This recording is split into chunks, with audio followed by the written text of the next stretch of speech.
Welcome to Field of Sports. This is a sports comedy podcast where we break down one of the greatest sports movies ever made, and we do it with comedians, uncensored. We're going to have a good time. We got comedian Josh Graves here, and we're going to break down, I think, one of the greatest football movies ever. Oh, for sure. Definitely. Any Given Sunday. Fantastic movie. I have a lot of history with this movie. I saw it in theaters. Me too. Came out in 2001. I was in the 7th grade. I didn't start playing football until the 7th grade. Probably started watching football around 5th, 6th grade, but then I didn't start playing until I was later on. My parents didn't let me play in like 3rd, 4th, 5th. So I saw this movie in theaters with my sister and her boyfriend, who was like trying to coach me up in football. Yeah. So there's a lot of things going on when this movie came out. So that's why this movie like kind of holds like a really cherished spot for me. So no, that's awesome. I saw it in theater too, and I was in high school, senior in high school, and there was actually a little kids sitting next to me. There were 2 little kids. Nice. And as we'll talk about from this movie, not a good idea. Yeah. Get a sitter. Yeah, definitely. I don't know. This is definitely not a movie for children. No, for sure. no. And it's not a good movie if your parents are afraid of you playing football either. It gets into the. Don't take the Pop Warner League to see this this movie. All right. Oh yeah. There's some guy who swings a hammer for a living, thinks he's Vince Lombardi, trying to coach kids. Yeah. Honestly, like I'm gonna be honest, like there's a scene obviously in the beginning where there's a giant penis in this movie, ladies and gentlemen, and giant flaccid black penis. Yes, and was sitting right next to my sister. We made eye contact right after it happened, and I thought I will never forget this theater experience as long as I live. I think that penis had its own trailer. That it should have got a credit. Oh my God! And it's like Cameron Diaz walking through the locker room. Oh, she's in trouble. Where's the cast of this movie? The whole cast is incredible. Well, first I want to get into that. Break down the movie. Those of you, I'm sure, are fans of the movie Any Given Sunday. Made 1999, and we'll just give a little synopsis. It's 4 years ago, D'Amato, Miami Sharks were at the top. Now his team is struggling with 3 consecutive losses, sliding attendance, and aging heroes, particularly 38-year-old quarterback Jack Cap Rooney. Off the field, D'Amato is struggling with a failed marriage and estranged children, and is on a collision course with Christina Paganacci. I can never say her name. Pagnacci, the young president co-owner of the Sharks organization. So basically, the Sharks, the Miami Sharks, it's fictitious football, and I see why, because the NFL, I'm sure, would not give their licensing to this movie. No. Not a chance in hell. Yeah, I like this movie because it kind of shows, I would think the truth about the NFL, because it's written by, based on a book, Pat Toomey, I believe his name was. Okay. So he was a former NFL player, and he wrote a book about the NFL or whatever, like a fictitious, I think. Yeah. A novel, and it's kind of based on this, so. Yeah, honestly, as a kid, there's like the parts where like the defense is talking shit. It's pretty terrifying parts. I mean, I did kind of like, I played defense. I played football in high school growing up, so I kind of enjoyed that part. But it is like the football scenes are in the beginning of the movie are genuinely pretty terrifying. Yeah, they are. I was going to talk about it. Yeah, the quick shots, the quick hits like that. It's like when you watch it live, it doesn't seem that fast. No, but honestly, the way they shot is actually really cool. Oh, yeah. Oliver Stone, yes, great director. Right. In the movie, plays a sportscaster named Tug Kowalski is Oliver Stone's character's name. I like Tug. That is a fucking hilarious sportscaster name. Well, it was great too. He has the binoculars, and he's looking at chicks in the stands, and he's drinking whiskey too. Yeah, he's like Bob Uecker in Major League. He's chugging whiskey, which, by the way, like, what a cool thing to like direct your own movie. Put yourself in the movie, have some comedic relief, and he says the title of the movie in the movie, which I always love. Oh, I love that, yes. He's like, yeah, Bob, any given Sunday, you never know what could happen. It's like when Family Guy or Peter's watching a movie, gets excited when they say the name of the movie in the movie. That's how I felt, too. I was like that DiCaprio meme, like, oh. Yep. Fuck yeah, I love that shit, so. Oh, it was amazing. Well, I want to get into the cast, because obviously, Oliver Stone, better than Hitchcock, sneaking in for being a creeping drunk color commentator. But the cast is amazing. Obviously, Al Pacino's Coach D'Amato. That's all we need to say, honestly. Right. One of the goats. The goats, and then the star quarterback, who's aging star quarterback. Quaid? Quaid, yes. What was his name? Caproni. I keep forgetting his Caproni. name. Another great fake. Yes. Fuck, the names in this movie Yeah. are great. Willie Beeman. Just every character's name is like really like done well. This could be like on Madden or something. I could see these guys. Totally. Well, it's only Dennis Quaid I thought was perfect as the aging quarterback. He Yeah. kind of reminded me of a Carson Palmer type kind of. Yeah, Drew Bledsoe. Yes, That's what I was thinking. Oh, that is kind of Drew Bledsoe. Or semi-modern. It kind of reminded me of because the young quarterback comes in and takes it over for the aging guy. Yeah, no way. He's Joe Flacco and fucking Jamie Foxx is Lamar Jackson. Yeah. Oh, that was similar to that. Yeah. But Lamar Jackson seems to have a much better head than Willie Beeman. Yeah. But yeah, we'll get into that. That's the beginning of this stuff.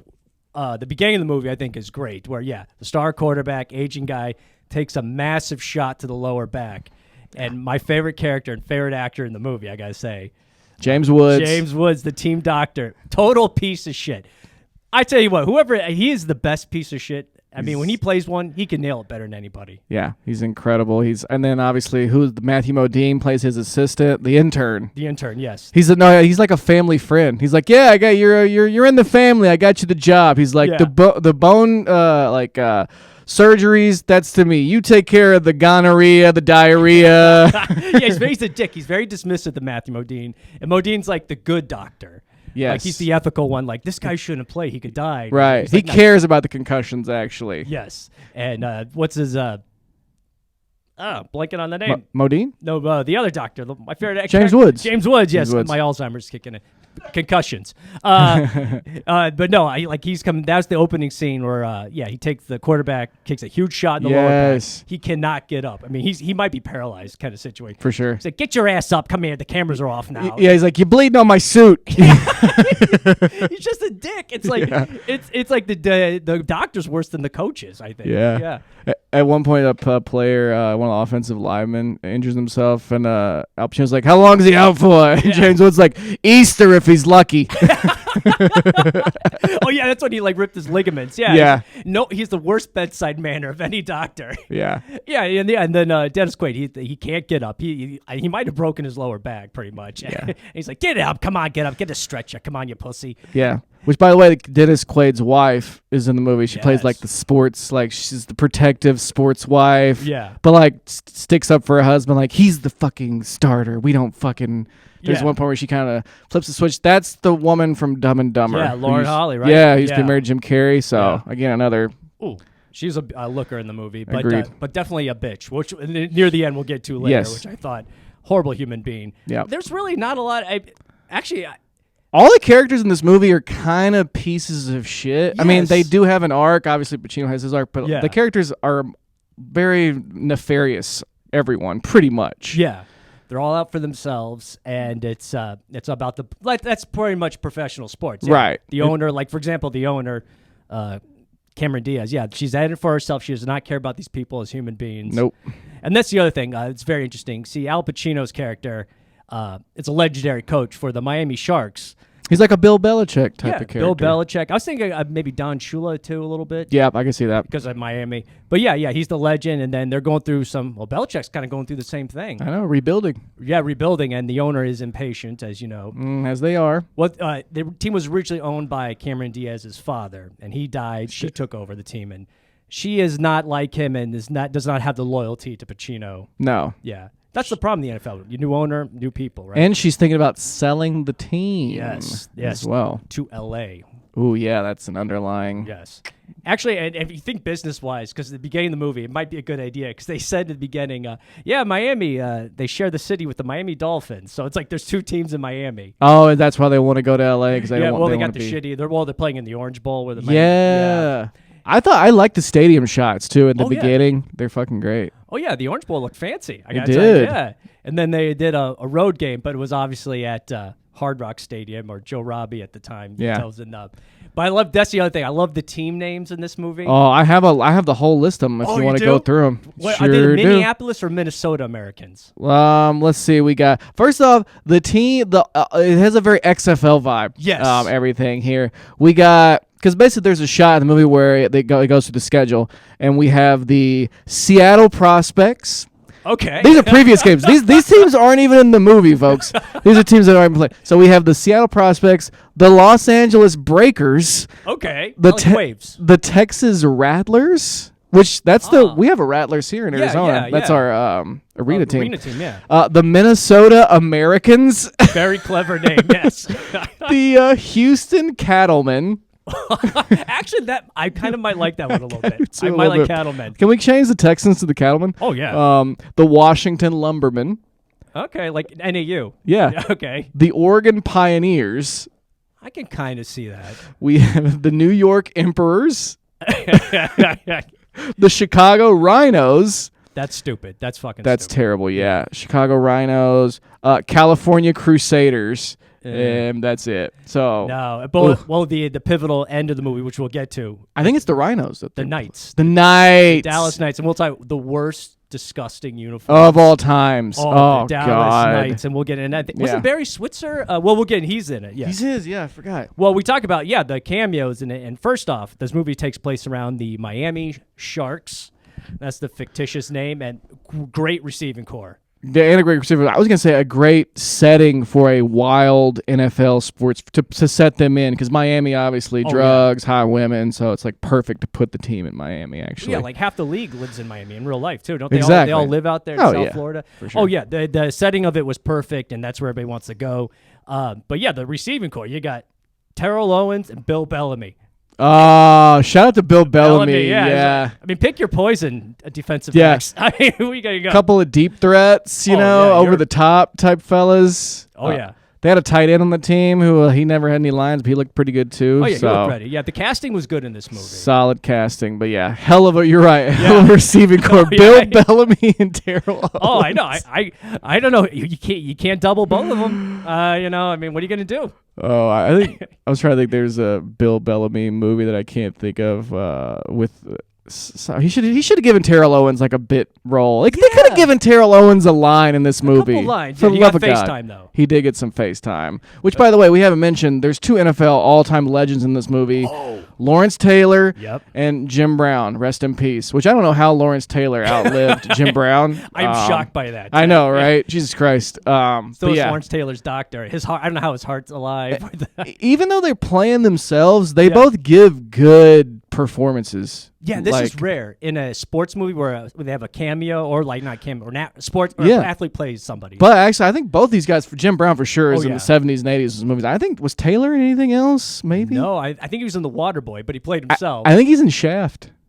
I can see that. Maybe. Who? Jim Brown? No, Lawrence Taylor. I think he's in the movie Shaft. Did they make it when he was or the one with The remake with the Samuel L. remake. Jackson. Okay, yeah. But anyways, they both are like just. There's no like rehearse. There's no, sometimes you can just tell when someone's not a real actor type of thing, and they like crush their role. So. Oh, they did. Well, like there's a one scene in The Sun where he's talking with Willie Beeman, the Jamie Foxx, the third string quarterback that because of injuries. Yes. Is the star. There's a scene where they're in the sauna where he's telling them, about football. It's about you're going to have a career, but you're more about being a man because this is not going to last long. Yeah. And he actually did. It was like a solid, real performance. Like, right. It was like, wow, I was buying it. I thought. Right. Very heartfelt. Yeah.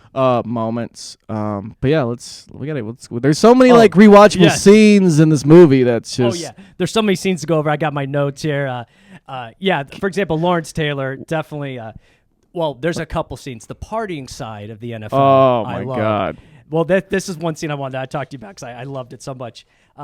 Teams, they got to do charity events, right? Yeah. And of course, in their Miami, they do a charity event for DARE to keep the kids off drugs. Yes. The whole team's at this fancy mansion. Yep. And obviously, it's DARE to keep kids off drugs. Well, I don't think the players followed the rules. No, there's one partying scene where they're at Lawrence Taylor's house, and Jamie Foxx walks in. He's like, "Yeah, if you want a blowjob, you can go upstairs. Just don't get any blood or semen on my bed. My wife's back in town on Tuesday, all right?" And Jamie Foxx like, "Not a drop, not a drop." I could see Lawrence Taylor throwing that party. Oh my God, he did. Oh, he did. Oh yeah, there was a documentary about him. Yeah, he smoked crack and played football the next day. Well, what did you see that? It was like I think on HBO. Just to digress a little bit. Lawrence Taylor, they did a documentary about him, and he goes at the end of the documentary. They go, when you see your grandkids, what are you gonna? He said, yeah, when I see my grandkids, give them the room. They're gonna ask me, what was LT? I go, LT? He's a bad motherfucker. Oh yeah, dude. And I was like, that's why he played himself. Yeah, I mean he's got the gold tooth in there. Did he wear the earring? Yes, he's definitely wearing an earring with his initials on it on this movie. I don't remember. Maybe I'm not 100% sure, but just him in a do-rag and an earring. Fucking, let's go. But I could see him throwing a party at his house while his wife's out of town. Yes. That party, we'll get in that too. That's nuts. But back to the Dare charity event, where it's like, getting kids off drugs. Of course, the players are doing cocaine. Copious amounts of drugs. One of the great part, Bill Bellamy is getting oral sex in the bathroom. Yes. And LL Cool J, who plays a running back, is doing cocaine off a woman's mammary glands. Yes. Wait, is that for the same one? Oh, are they in different stalls? I forgot about that scene. No, they're in the same bathroom. Yeah, is it the same woman? Different women. Two different, Bill Bellamy is getting orals at Satisfaction, blowjob from a lady, and then LL Cool J's on the counter doing coke up women's tits. That's right. And then LL Cool J's girlfriend comes in. What the fuck you doing? Yeah. Let me ask you this. Okay, if you've been with a lady friend at a party, could you ever sneak away long enough to do?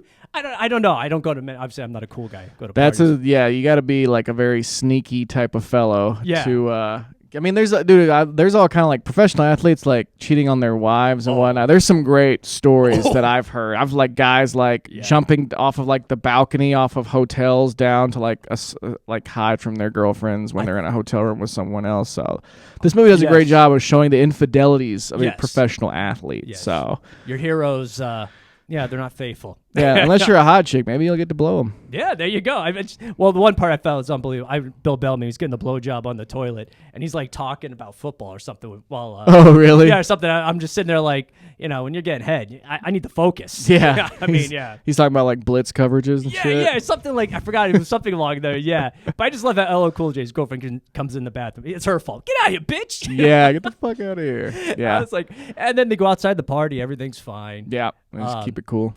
And then that's also a turning point because Willie Beeman, the new starting quarterback, his girlfriend sees him becoming the toast of the town. She doesn't like that. No, and that's when there's a turning point. Yes. Well, and then also she's a more normal girl, just a nice person. They met in college.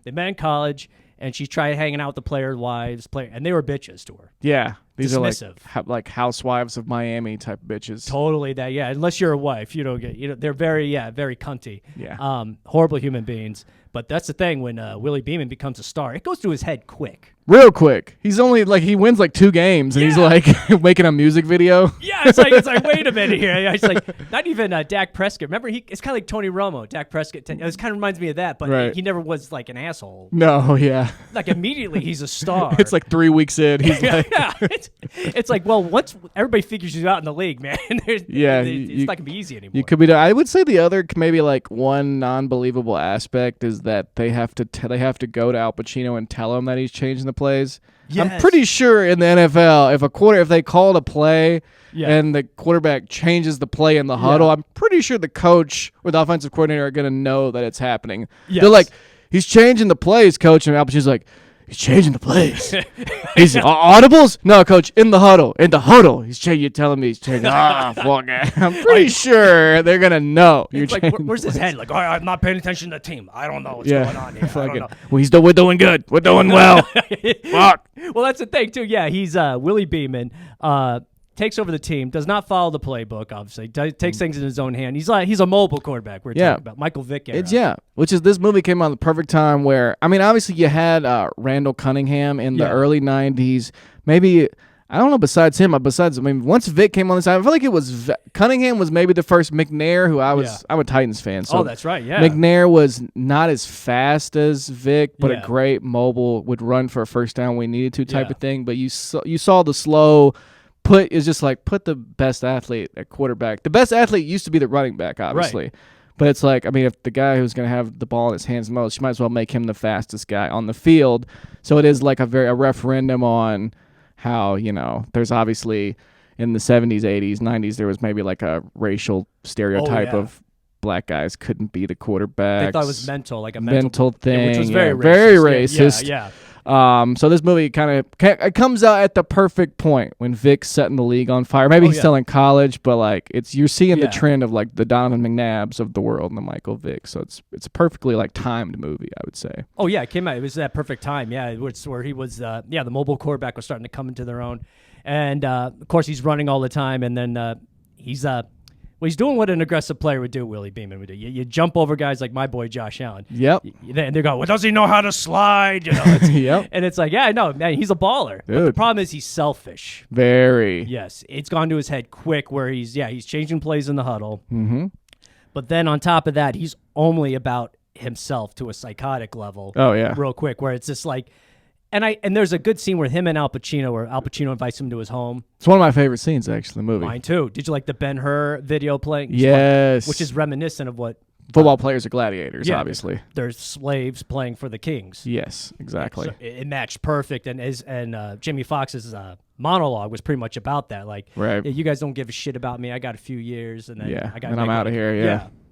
And I think it's a referendum on, like, athletes want to turn themselves into brands nowadays. Yeah. This is like... even before this movie came out, I don't think athletes thought of themselves as brands type of thing. But like you can see like the slow evolution of like an athlete being like, yeah, when I retire, I'm still I need money. So like I'm gonna be all about myself, but I'm also gonna like create like a brand for myself. I think I would say. Yeah, I got that vibe from that too. Yeah. So, but he's yeah, I love that scene when he's. I you know what I like the part when he's like, "What are you listening to?" When they're on the plane, he's like, "Yeah, Trick Daddy." He's like, "You don't listen to jazz, you don't listen to Coltrane," and none. He's like, "Nah, I don't get to the old stuff as much." He's like trying to get on his level for a second. Trick Daddy. Yeah, I just have Pacino going like, "Oh, you black kids, you like jazz, right?" I don't know. Grandpa like Coltrane.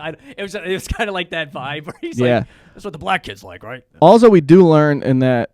When he goes to his house, Al Pacino's house, we learned that he dropped 6 rounds in the draft because he took money from a booster, and so he has a chip on his shoulder because of that type of thing. Yeah, the booster. Basically, he got a suit for a wedding. And also, you know what I like? Remember, I don't know if you remember, as a quarterback in the NFL named Lamar Jackson. He's won an MVP. He's great. Is he good? He's amazing. He's amazing. You're a sports fan, you know. Of course. But do you remember when he was coming out, there was a GM for the Colts, Bill Polian. He's on ESPN. Oh, he was a legendary Bills GM. Colts GM. Well, he was the Bills GM first? in the Super Bowl era. Oh, okay, yeah. And then he was during the Peyton Manning era as well. Peyton Manning, He was on ESPN. He's like, yeah, we'd like move him to fucking the receiver or something. And he goes on to win MVP. And so I remember Jamie Foxx like, yeah, and I fucking went down to the San Diego State coach. This motherfucker tried to move me to cornerback and shit, tackling 250-pound motherfuckers. I don't do that shit. I don't fucking do that shit. No, I know. I like that. And that's, some guys like Bill Polian, who's a Hall of Famer legend. Yeah. I mean, he built those Bills teams that didn't win, but they went to 4 straight. He built those teams. And the fact that he couldn't see Lamar Jackson as a quarterback. Yeah. I'm wondering if that's kind of one of those little moments where I'm like, maybe the league's passed him by. Yes, for sure. Which is a theme in this movie. League passing people by. Al Pacino, legendary coach, and Mitch is, Coach D'Amato. Now, and also remember after they win, I think it's pretty much after they win their first game. I can't think of the actor's name. He basically plays Jim Rome in the movie. Oh, yes, the guy who's in Scrubs. Yeah. Oh, shit. Yes, he was great. He's like smoking. It's such a classic. This movie is kind of like really a throwback to what sports used to be because he's he's in like the press box smoking a cigar like athlete of the future, the 21st century. This is the new wave of football. He's like smoking a cigar. All he needed was a hat that said press in it. Clearly, you like in 2023, you cannot. No one is smoking a cigar in the press box writing up their story for fucking their newspaper. Oh no, you'd see Coward in there with a vape probably. Yeah, and honestly, that's one of the most funniest moments in the movie too. Is when Jamie Foxx goes on and does the interview with him, and it's just totally just like. Yeah, man, I just feel it. I'm just out there feeling it. I just do me, and I just see the defense, and just total douchey fucking vibes. Well, yeah, he like I said, went to his head after a couple good games. I know. Quick. And then the guy who interviewed him, which I feel bad I did not put his name down. The not the Cowherd vibe, but we're talking Jim Rome. He's trying to connect with him, trying to be in black. Goes, yeah, I feel you. Yeah. Out. Yeah. It's just, and he does. He goes, nah, man, I'm good. Yeah. Oh yeah. I forgot about that. There's part. a lot of awkward white guy trying to connect to the play, like with D'Amato in the airplane, and Yes. It just shows. Yeah, it's like the. Kind of like the white people kind of run the teams, which is sad, and then they can't connect and with the players. Yeah, and that's a problem. And well, another good thing with Jamie Foxx, obviously. If we get back to the quarterback, Cap. Let's call him Cap. He goes down, but he's going to come back during the playoffs. Yep, that's the whole thing. But Jamie Foxx is tearing it up though, so we got a dilemma because the owner is loving Jamie Foxx. It's Willie Beeman. Remember that? Pagliacci. Also, let's rewind a bit. There's a very kind of like not really believable. I don't think this would really happen in real life. After he wins his very first game, she comes down to the locker room to congratulate him. He immediately asks her out on a date.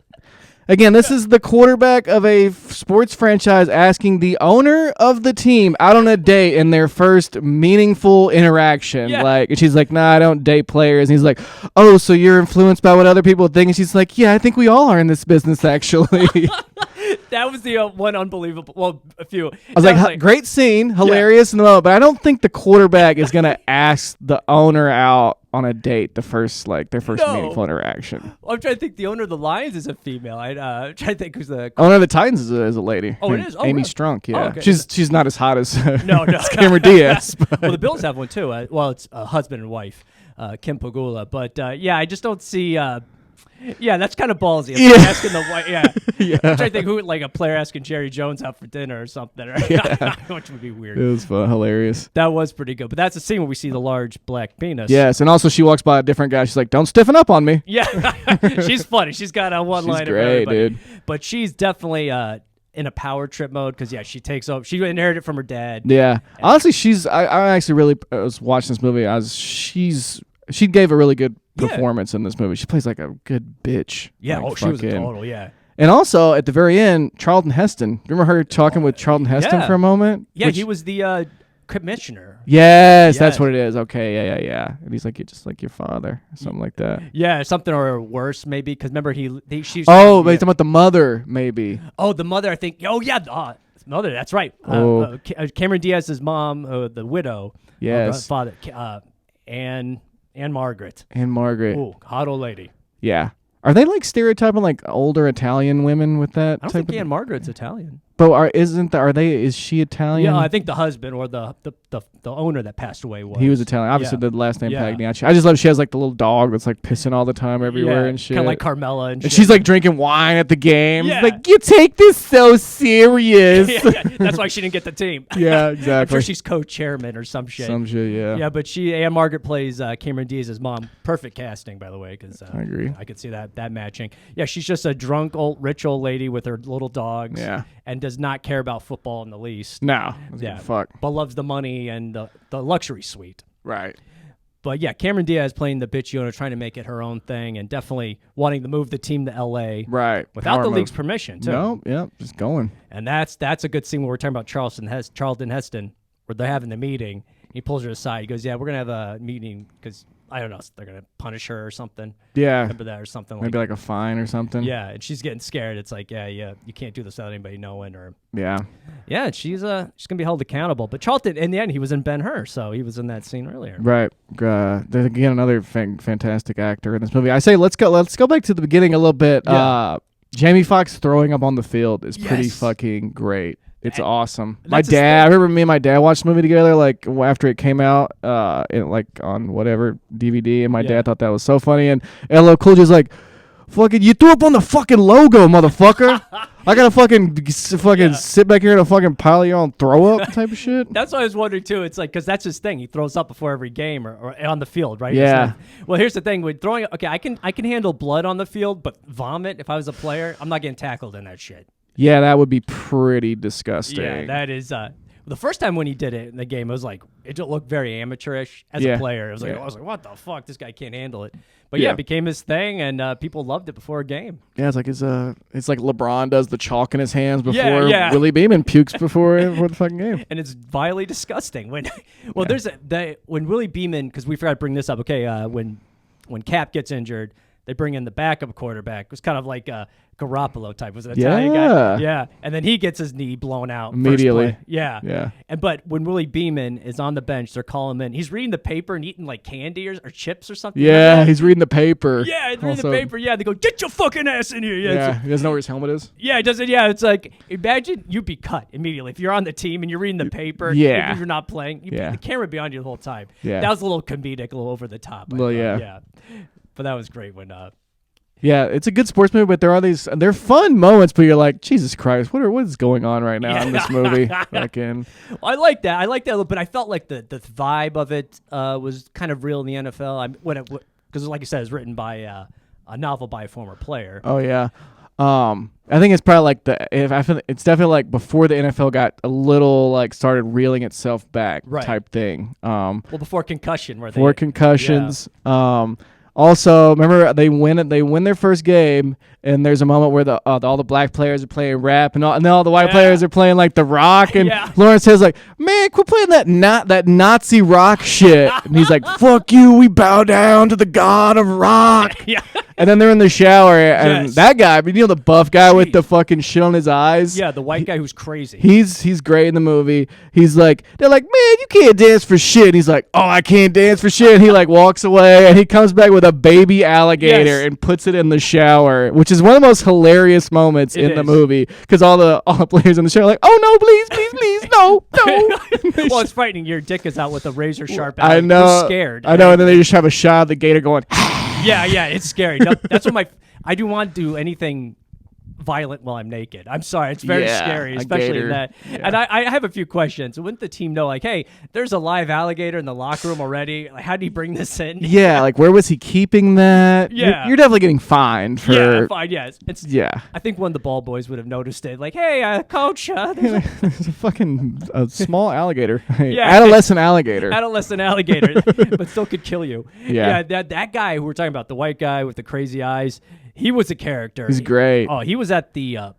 He has a wife and kids, as you know, and he's at Lawrence Taylor's party. Yes. And he has coitus with Leigh, but he throws her on the table and just starts, fingering her in front of everybody on the table. Everybody's eating. Right. Throws punch on the floor. Yeah. And this guy has no. He has no chill. He is not. Remember at the very beginning of the movie, he is like getting.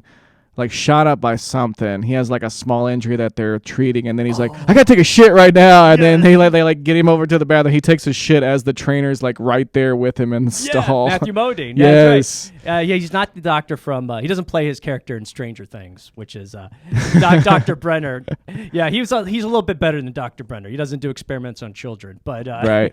They did a good job. Like the movie just starts off like shit's crazy from like the beginning. They show you like the wild locker room halftime shit, they do a great job of like immediately just shit is like it's just going type of thing. And I gotta tell you, there's one of my favorite parts is like they lose the first game, everyone's all downtrodden, and have a team chaplain, and he's like gentlemen, gather around. I went to my playbook today. Nobody wants to hear that shit. I know. He's like, there are no atheists in foxholes. My friends, bow your heads. I just love I went to my playbook, and he holds the Bible up. Bible, Well, it's like, listen, I appreciate your faith as a player, but we just lost 3 in a row, motherfucker. Yeah, I know. My job's on the line. I'm a coach. I'd be like, what the fuck? This is... Yeah. So good. Yeah, because in the NFL or professional football, you lose 3 games in a row. That's like... Ooh, oh, yeah. And he's on the hot seat, Coach D'Amato, and that's the problem. Exactly. And this is the other problem we have. And it's in pro sports, the hot OC, big offensive coordinator, played by Aaron Eckhart. She just hired him. The owner hired him. And that's the thing. And she put him to supercharge the offense, and he is not happy with Coach D'Amato. Right. And that's a problem. The hot OC is like breathing down the neck of the old coach. And we were talking, one of my favorite scenes is LL Cool J bitching to the coach about them not running. And Aaron Eckhart's like, "Yo, you don't get to do your chip and dip commercials if we don't give you the ball." He's like, "Yo, you're an offensive coordinator. You can shut the fuck up." Just the most like East Coast fucking. You're an offensive coordinator, Crozier.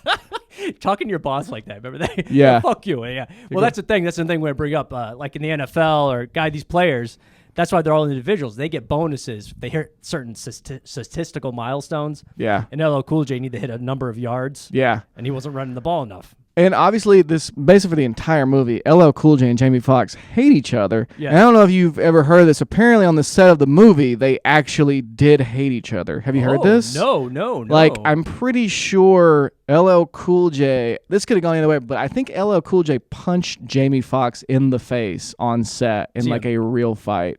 Was that during the scene when they really fought in the bathroom, like the method acting? I don't know if it was that specific scene, but I'm surprised you didn't know, but yeah, No, they no. legitimately got into a fist fight on the set of this movie. Like they, Fuck. they got to that point, which is perfect because Yeah. in the whole movie they fucking hate each other for the entire fucking movie. Yeah. So there's some interesting backstory. That was like one of the most Yeah. interesting things I remember hearing about this movie. Like I said, maybe it's like Brando, LL Cool J. He's like a method actor. He has to be it has to be real. Yeah, I love LL Cool J in this movie because like now he's pretty much an actor now. He's on NCIS Miami, I want to say. Perfect. But then this time he's still doing music, and like, dude, it's funny. I remember watching LL Cool J music videos back in the day. He looks like a fucking running back. Like he is fucking jacked up. Yeah. Even when he first came out in the '80s, his kind of skinny, slim build guy. He did gangster shit, but it was like love shit. Yeah. Which I guess he is like a more R&B sultry kind of rapper, but like. In the early 2000s, this dude is fucking like, he's huge. Right. He looks like fucking, I'm trying to think of a running back to compare him to. Henry. Yeah, he's got that Derrick Henry type of body. And I was gonna compare him to the running back on the Ravens from like that didn't wear gloves, like he rushed for 2,000 yards one year. That's Ray Rice? No, not Ray Rice. Movie, Jamal. It's when they won their first Super Bowl. He was their running back. Like this guy was in like the late '90s against the Giants. when they won that Super Bowl. He reminds me of that. That's who I, for some reason, blanking on the name right want now. to compare. He's like a Beanie Wells type. Oh, okay, Beanie Wells. Yeah, but yeah, he's like, it's a good casting because the motherfucker is built like a goddamn running back. Oh yeah. Or it's Marshawn Lynch kind of vibe too. Yeah, just a big hulking ass dude. Which, by the way, I love the way how he dresses in the movie. He's always like the bowler hat. Yes, and the fucking little glasses he's always wearing and shit. It's Versace shit. He's great in the movie. Perfect casting. Yeah, the casting was great, and I was reading the fun facts about them. We were talking about Willie Beeman, obviously played by Jamie Foxx, who nailed it. I guess originally they wanted Sean Puffy Combs. Oh my God! Yeah. I'm glad. I don't know if Puffy's pulling that one off. I don't know. Well, that's why they did a little screen test and he really wasn't a good thrower of the football. Yeah, I'm pretty sure, if I'm not wrong here, Jamie Foxx played high school football in Texas. I believe he looks like. Yeah, for sure. And he looks like he could be like a Michael Vick type. So I thought that was. Yeah, no, he's like built. He's got a nice body. Yeah. There you go. No homo. No, We're not fanooks over here. No, but he was great. Yeah, Sean Combs. I guess I was reading they did a whole screen. Yeah, he just guess the throwing motion wasn't there. And, I could not. No. But this is my other thing because obviously, my favorite Al Pacino's in it. You know, I played the football coach. Originally, they wanted Clint Eastwood. He was the first choice. Oh. Clint Eastwood fucking a hooker. Yes, let's get into that. I'll get that in a second. But the reason they turned down Clint Eastwood because he wanted to direct it too. Oh, interesting. Yeah, so it's Oliver's film, man, and he's taking. Man, I bet the film would have a completely different vibe if he would have directed it. And I'm not saying it in like a bad way. No, he's a great director, Eastwood. Can we do an AI thing and like just say, can you guys show us any given Sunday if Clint Eastwood directed it by chance and just have the movie play? He's playing his character in Gran Torino. Yeah, matter of fact, I want Clint Eastwood to star and direct this movie, and I want Sean Puffy Combs to play Willie Beeman, actually. Let's see what that fucking movie looks like. Puff Daddy my ass. Yeah, it wouldn't go over well. No. I will say the music video, he would have crushed that part, Puffy. Oh, yeah, he would have. Yeah, he definitely would have. And then I think Clint Eastwood would probably say a few racial slurs, and it would just be like, it's okay, this is art. Yeah, I want him to play his Gran Torino character, just that old racist man. No, Clint Eastwood I love, but then they offered it to Pacino because he didn't want to direct it. And they changed it to an Italian-American character. Perfect. And it was great. And yes, the football coach, he's divorced, kind of a broken man. Yep. But he still has some fun, too. First he has an interaction with the lady of the evening. Mm-hmm. After a tough loss. Yeah, that's the one thing. I don't see a coach going to a bar after a loss. I agree, yeah. Not really believable. Oh, that would go, this day and age in Twitter. Oh, yeah. Oh, look what happened to Urban Meyer. Meyer. Oh, God. Yeah, Urban. Well, I'd rather have Coach D'Amato than Urban Meyer. Agreed. Urban Meyer was a fucking idiot. Had no business being in the way league. Better offensive concepts. Yeah. So, and a lot more in tune, a more sense of style, too. Yeah. Yeah, but Pacino's at a bar at the end of the game. Fancy one, having a stogie. And this hot woman comes up to him. Little black dress, whispers in his ear. But then what she whispers to him after, that turns me off too. Yeah, it's a bit much. Yeah, $1,000 for the hour, and then $5,000 for the night. For the night, yeah. Even Al's like, what the fuck? Yeah, he's like, I would love to, but not tonight. Jesus Christ! That's my adding. That's my. And even Jim Brown comes over, he's like, oh, you got to pass that up. It's like, yeah. You're the defensive coordinator. I make more than you. You would pass it up too, asshole. Right. Yeah. Okay. Yes, Jim Brown. Yeah, he was playing a defensive coordinator. Phenomenal. The best line in the movie. Go ahead. He scream at the players. He goes, "You want to get a stroke, coach?" He goes, "I don't get strokes. I give them, motherfucker." Yes. And there's even more rancy. He's like, we made this shit simple enough, you dumb Neanderthal motherfuckers. Fucking so good. Yeah, and the coach, he even yells at the star. He yelled at Lawrence Taylor. Yeah. You hit like a pussy out there. Yeah. Yeah, and Jim Brown's actually a good actor, as we talked about. He's done stuff. And, A lot of movies. Yeah, around this time, 1999, they could not get OJ, I assume. There might have been some issues, but he would have been good. I mean, oh my God, can we AI the movie? Let's AI. Yes. Clint Eastwood directing, starring Puffy Combs, and let's replace fucking Jim Brown with OJ Simpson. Yes. Let's go. That would be an amazing movie. It's just as good. I gotta tell you, but it have its own twist to it. I would assume. I would leave this podcast right now and we go watch that movie in theaters right this second I if would I too. could. Yes, I'd pay $100. Yeah, I'd pay $5,000 for the night. I would. But one of the best prostitutes in this movie, a childhood hero. We're gonna talk. 40 minutes. Okay. We'll close on this one. As you know, we're both Saved by the Bell fans. Huge. Well, Kelly was one of my favorites. My second favorite, Jessie Spano, plays a prostitute. Yeah. High-end one. I was hoping it was going to be Lisa Turtle, but we ended up with Jessie Spanos in this one. Oh, I was happy with Jessie because I think she got hotter. She got older. I know. She looks great in this movie. Oh, God, you see her nice ass. Yes. Trying to turn into a locker room, but this is a football movie. I got to be honest, I didn't like this. She's like, you know what you got to do? You need to loosen up. And she tickles him a little bit. I'm like, what's happening? Yeah. What are you doing? Why are you tickling his belly after he has his fuck? That's a little weird. But well, he's paying good money. He's paying $5,000. It's But true. there's a couple parts I had with that situation. It's like you could tell how sad he is. Coach D'Amato is broken. We're at she's getting ready after they have coitus.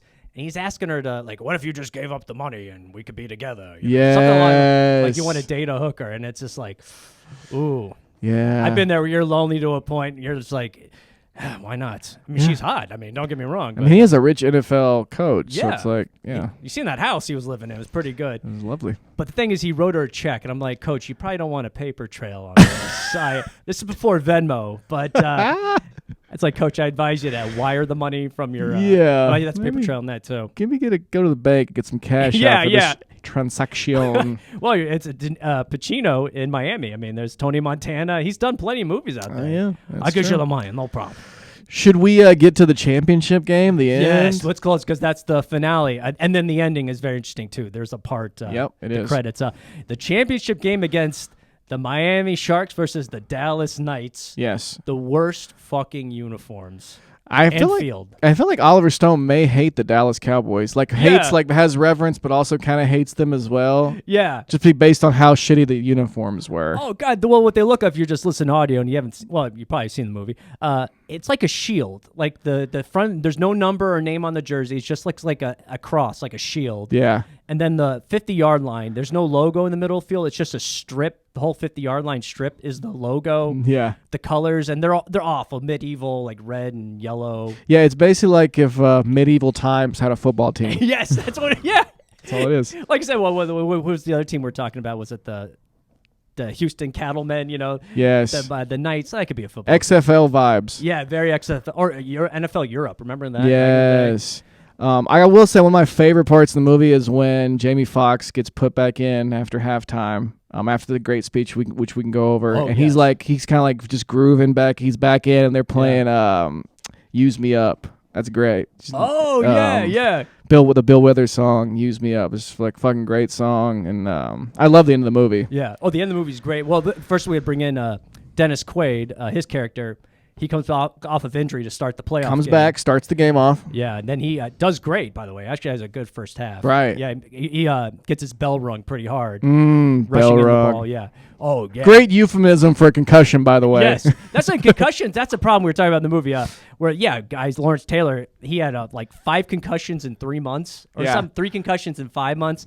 And they're saying, like, if you keep playing, you're going to die. He's like, nah, man, I'm playing. I'll sign the waiver. Shit, coach, Yeah. It's like, okay, these guys have warrior mentalities, but even the coach is like, oh, well, if you sign the waiver, you can play. You should say, no, you're not playing. Fucking done. I will say, everyone talks about the speech that Pacino gives at the end, which is amazing. I think my favorite moment in this movie is that they're down in the end.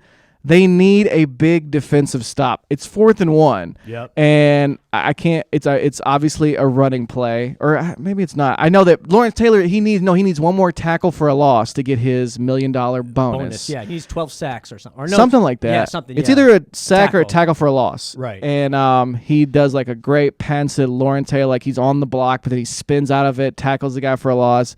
They get it back. He obviously gets his final concussion that probably fucks him up really bad. But the movie does a great job, but you're like, oh, God, is he like fucked up? And then I think my favorite line in the movie is when they get the stretcher on him, they pick him up, and he goes, don't drop me, y'all. I'm worth $1 million. Yes, I like that line. He delivers the line fucking perfectly. Right. Yeah, your rest of your life is going to be shit. Yeah. I mean, you're going to be a mental case. You're not going to live that much longer, but just that. His little smile, like, don't drop me, y'all.